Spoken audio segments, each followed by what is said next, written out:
ಬನ್ನಿ ಬನ್ನಿ. ಗೀತಾ, ಸಂಗೀತ, ಇದು ನಮ್ಮ ಮನೆ.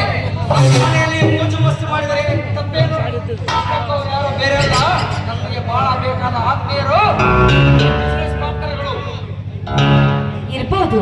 ಆದ್ರೂ ಇದನ್ನೆಲ್ಲ ಹೊರಗಡೆ ಗೆಸ್ಟ್ ಹೌಸ್ ನಲ್ಲಿ ಇಟ್ಕೋಬೇಕು. ಮನೆ ಅಂದ್ರೆ ದೇವಸ್ಥಾನ ಇದ್ದಂತೆ, ಇಲ್ಲಿ ಪೂಜೆ ಪುನಸ್ಕಾರಗಳು ನಡಿಬೇಕೆ ಹೊರತು ಈ ರೀತಿ ಮೋಜು ಮಸ್ತಿ ಅಂತೂ ಅಲ್ಲ. ನೋಡಿ ಮಾವ, ಇದು ನಮ್ಮ ಹಿರಿಯರು ಬಾಳಿದ ಮನೆ. ಇಂತಹ ಮನೆಯಲ್ಲಿ ಈ ರೀತಿ ಹೊಲಸು ಕೆಲಸ ಮಾಡ್ತಿರಲ್ಲ, ನಾಚಿಕೆ ಆಗೋದಿಲ್ಲ ನಿಮಗೆ? ಅಯ್ಯೋ ಗೀತಾ, ಸಂಗೀತ, ಹಿರಿಯರಂದ್ರೆ ಯಾರು? ಅದು ನಿಮ್ಮ ತಾಯಿ ತಾನೆ. ನಿಮ್ಮ ತಾಯಿ ಯಾರು? ನನ್ನ ಸ್ವಂತ ಸೋದರತ್ತೆ ತಾನೆ. ಅವಳು ತೀರಿದ ಹೋದ ಮೇಲೆ ಈ ಮನೆಯ ಬಾಳೆ ಹೊತ್ತು ಮಾಡಿದವರು ಯಾರು? ನಾನು ತಾನೆ. ನೋಡು, ನೀವೀಗ ಓದಿ ಬಂದು ವಿದ್ಯಾವಂತರಾಗಿದ್ದೀರಿ, ನಿಮಗೆ ಇದೆಲ್ಲ ಇಷ್ಟ ಆಗೋದಿಲ್ಲ. ಆಲ್ ರೈಟ್, ನಾಳೆ ಈಗಲಾದರೂ ನಗರತ್ತ ಮಾತಾಡಬಹುದಲ್ಲವೇ? ಆಯ್ತು ಮಾವ. ನೋಡಿ ಮಾವ, ನಮಗೂ ಕೂಡ ನಿಮ್ಮನ್ನು ಬಿಟ್ಟರೆ ಬೇರೆ ಯಾರಿದ್ದಾರೆ ಹೇಳಿ?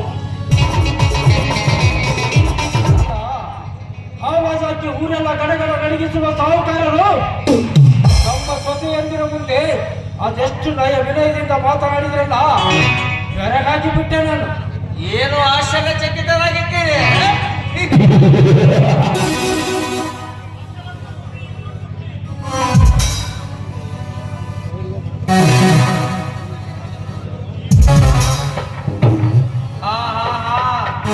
ಅದರಲ್ಲೇ ಇರುವುದು ಮೊಸರತ್ತು.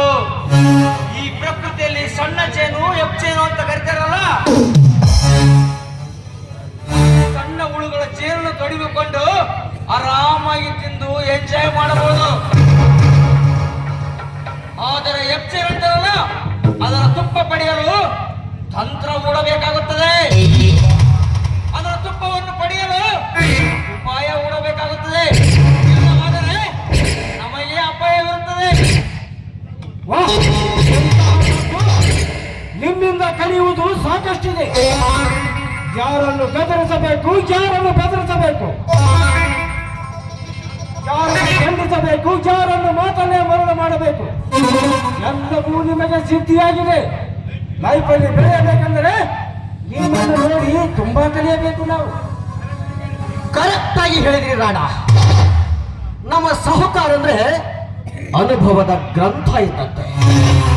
ಒಂದರ್ಥದಲ್ಲಿ ಬಣ್ಣ ಬದಲಾಯಿಸುವ ಊಸರ ಬಳಿ ಇದ್ದಂತೆ. ನನಗಿಂತ ನಿನಗೆ ಚೆನ್ನಾಗಿ ಗೊತ್ತಿರಬೇಕು. ಯಾಕೆಂದರೆ ನೀನು ಬಹಳ ವರ್ಷಗಳಿಂದ ಅವರ ಜೊತೆಯಲ್ಲೇ ಪಳಗಿರಬೇಕು. ನಿನ್ನ ವೀಕ್ನೆಸ್ ಅವರಿಗೆ ಗೊತ್ತು, ಅವರ ವೀಕ್ನೆಸ್ ನಿನಗೆ ಗೊತ್ತು. ಮಿಸ್ಟರ್ ರೇಖರಾಜ್? ಹೌದೌದು, ನಿಮ್ಮ ಮಾತು ನಿಜ. ನಾನಂದ್ರೆ ನಮ್ಮ ಸಾಹುಕಾರ್ಗೆ ಅಂತಾರಲ್ಲ ಹಾಗೆ ತುಂಬಾ ಅಚ್ಚುಮೆಚ್ಚು. ನಾನಾದರೂ ಅವರಿಗೋಸ್ಕರ ನನ್ನ ಪ್ರಾಣವನ್ನೇ ಪಣಕ್ಕಿಡಬಲ್ಲೆ. ಲೆಕ್ಕರಾಜ, ಈ ಎತ್ತಿನಲ್ಲಿ ನೀನು ನಂಬರ್ 1 ಅಂತ ನನಗೆ ಗೊತ್ತು. ಈ ರಾಣರವರೊಂದಿಗೆ ನಿರಂತರ ಸಂಪರ್ಕದಲ್ಲಿದ್ದು ನಮ್ಮ ವ್ಯವಹಾರಗಳನ್ನೆಲ್ಲ ಕರೆಕ್ಟ್ ಆಗಿ ಮೇಂಟೈನ್ ಮಾಡ್ಕೊಂಡು ಹೋಗಿ. ಯಾವನೇ ಏನೇ ಅಂದರು ಅವನು ಕೇಳಿ. ಆಯ್ತು ಸಾಹುಕಾರೆ. ರಾಣ ಅವರೇ, ತುಂಬಾ ಸಮಯವಾಯ್ತು. ನಾವಿದು ಗೆಸ್ಟ್ ಹೌಸ್ ಕಡೆ ಹೋಗೋಣವೇ?